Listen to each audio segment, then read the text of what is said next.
dear brothers and sisters in Christ, here I'm going to begin per online my evangelization, which is now based on the new perspective, on the new reality, because that is now what matters.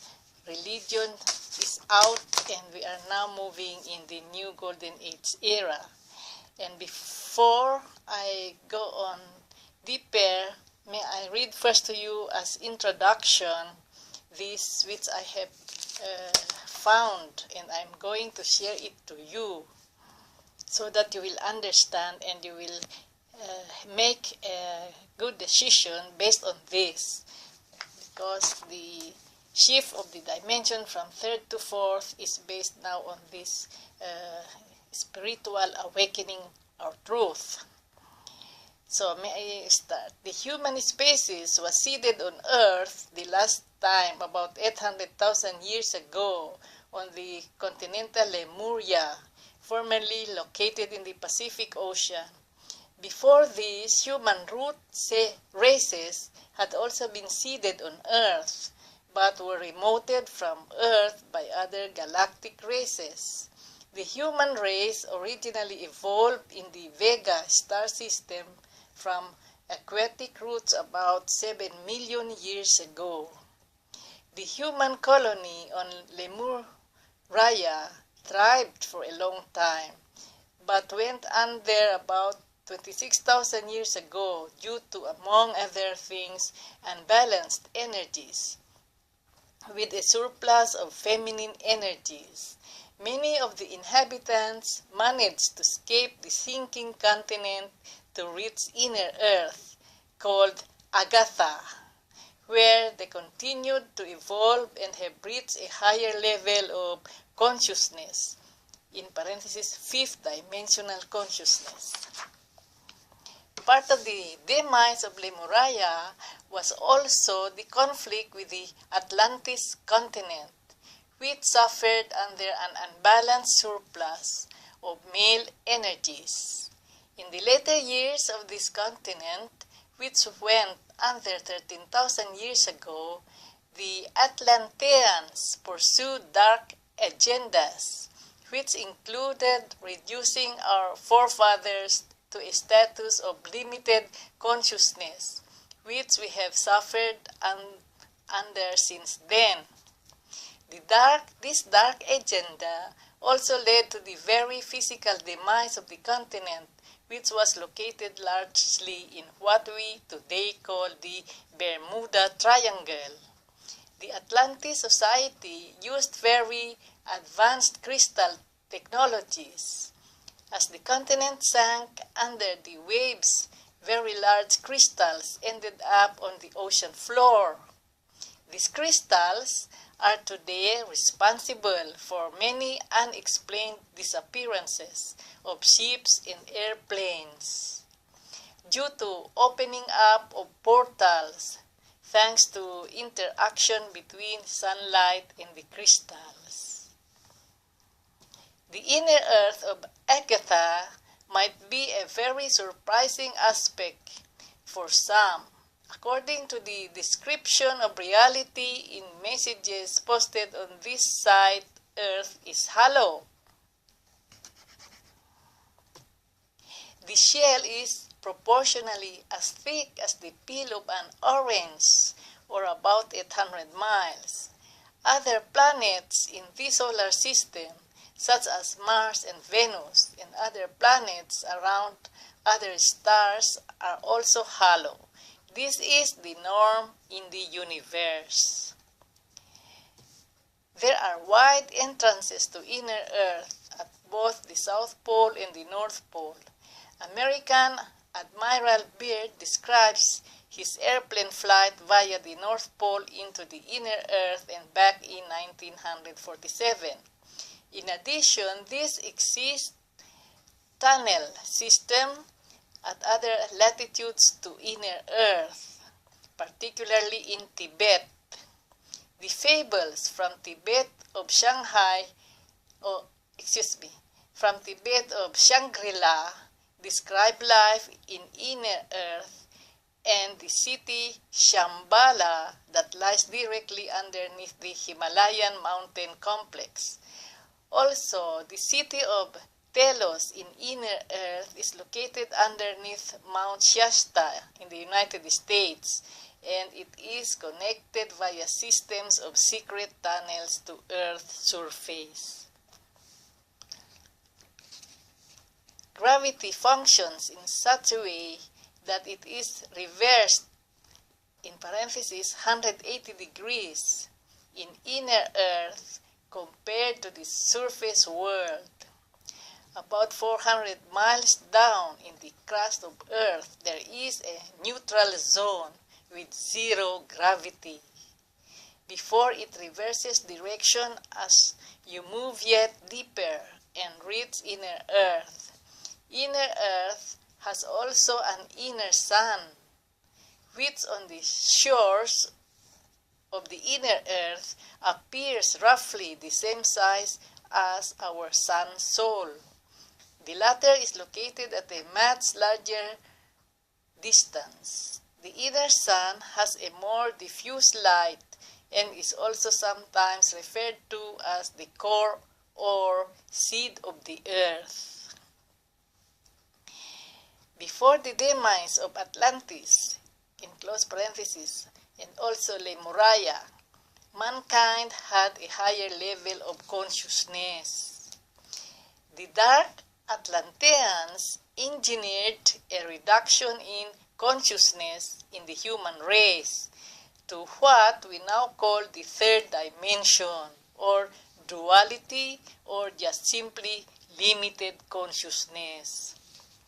That is now the issue today, so that you will understand the three-fourth dimension. The term living in the illusion also refers to this level. It means we are living in the third and fourth dimension because all are not based on truth but on the illusion, and our consciousness are also limited. So that's why the term living in the illusion also refers to this level. The traumatic experience of moving down to this lower level of consciousness still lingers in our subconscious minds, expressed as the fear of the end of the world. However, the end of the cycle will not coincide with a new catastrophic development as did previous ends of cycles. Quite the reverse. Some people from Atlantis managed to escape the sinking of Atlantis in physical form. They fled to, for instance, Guatemala, and these people come to be known as the Mayans.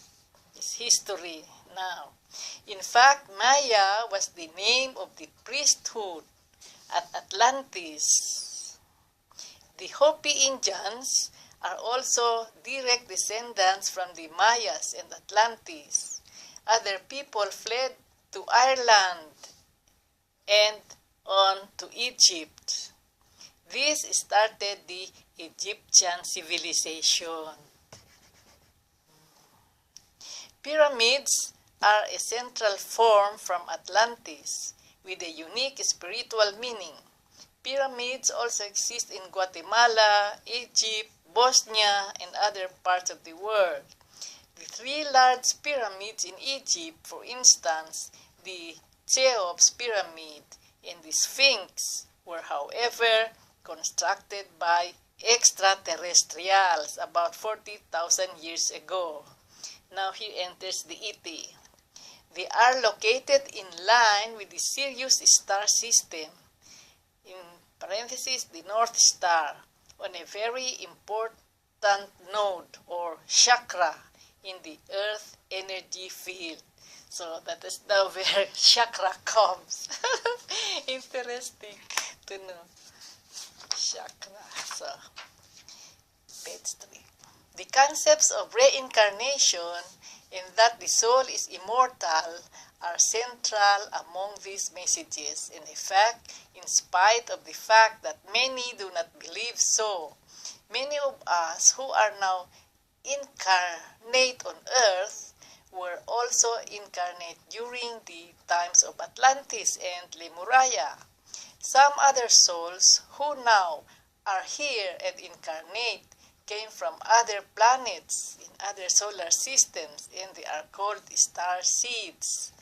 Oh, here I have something to say later. Regardless of the recent origin of the souls, the common focus is now to lift the human consciousness level.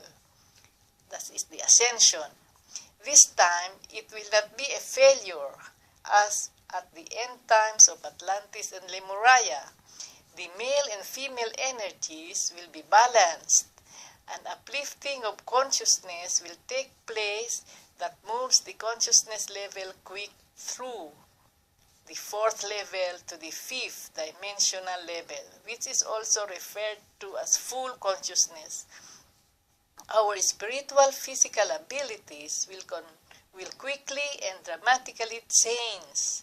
We will consciously start to remember previous lives and communicate more and more telepathically. Aging, which we now experience, will first slow down and then be reversed, and the rejuvenation process will commence. Ascension is optional and will not be forced on anybody. Those that chose the way towards ascension will follow Mother Earth to a higher vibrational level in the fifth dimension. These souls who prefer to continue their experiences in the third dimension, so-called 3D, will end this life and start new lives, no other 3D planets very similar to Earth. One such planet is called Herolobus and is being prepared especially for souls from Earth. These souls will continue their development on these planets and will eventually be ready to ascend to the fifth dimension. However, the next opportunity to ascend in large numbers might take a long time. The ascension of large number of souls all at once and in their bodies, which is taking place on Earth, is unique, and many extraterrestrials in higher dimensions are here to witness the process and help. Normally, souls attain a higher level of existence as part of their next life and do not take the body they are in with them. This, our ascension process in mass and in our bodies, has not previously taken place in the universe. The ascension taking place here on Earth takes center stage in more than one way, and it is key to the ascension that also is taking place in other solar systems in this galaxy. Imagine, because we are in the last second cycle of evolution. The extraterrestrials that are here can generally not be seen. They use cloaking technologies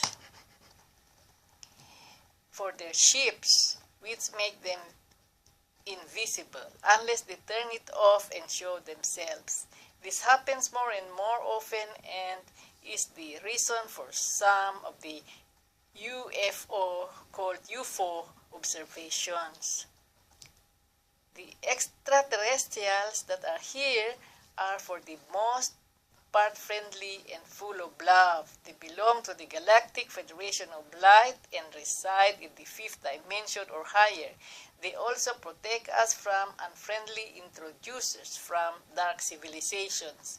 In the Galactic Federation of Light, there are a majority of human extraterrestrials from Pleiadian star system, from Sirius and Arcturians, Herculeans, Andromedanas, Alpha Centaurians, Umites, Procyon, Tau, Cencias, Lyrians, and Oh, I will continue this next time. God bless you all. Bye. I love you.